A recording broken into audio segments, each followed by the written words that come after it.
జై శ్రీరామ్. మదమెక్కిన ఏనుగు మురిక్కాలువల పడ్డదంట. ఆ తరంగా ఉంది మన ఎస్ఎస్ రాజమౌళి కథ. ఇవాళ ఎంతోమంది ఎస్ఎస్ రాజమౌళిని ఒక అద్భుతమైన డైరెక్టర్ అని చెప్పి అందరూ కూడా అభిమానిస్తారు.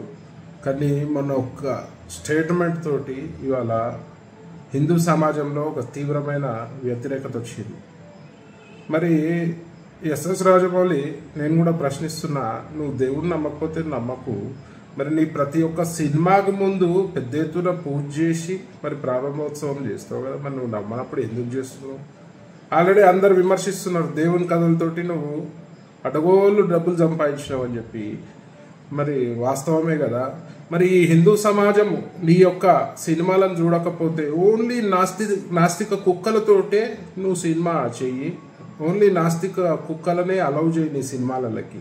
మరి హిందువులు సినిమా చూడకపోతే నీ బతికేమవుతుంది, నువ్వేమవుతావు అనేది కూడా ఆలోచించాలి. నీ బాహుబలిలోనే చెప్పినావు కదా, అహంకారంతో విర్రవీగే బల్లాల దేవ లాస్ట్కి ఎట్లా పతనమైందో నువ్వే చూపించినావు కదా. మరి అలా నువ్వు కూడా అదే అహంకార ధోరణితో పోతే మాత్రం నీ పతనం కూడా ఖాయమని చెప్పి ఈ సందర్భంగా తెలియజేస్తూ, మరి హిందువుల మనోభావాలని కించపరిచే విధంగా ఎవరైనా ప్రయత్నం చేస్తే మాత్రం బిడ్డ బాగుండదు. మరి దానికి చాలా రకాలుగా నువ్వు సమస్యను ఎదుర్కోవాల్సి వస్తుందని చెప్పి సందర్భంగా తెలియజేస్తూ, మరి వెంటనే నువ్వు హిందూ సమాజానికి క్షమాపణ చెప్పాల్సిన తరుణం ఇది.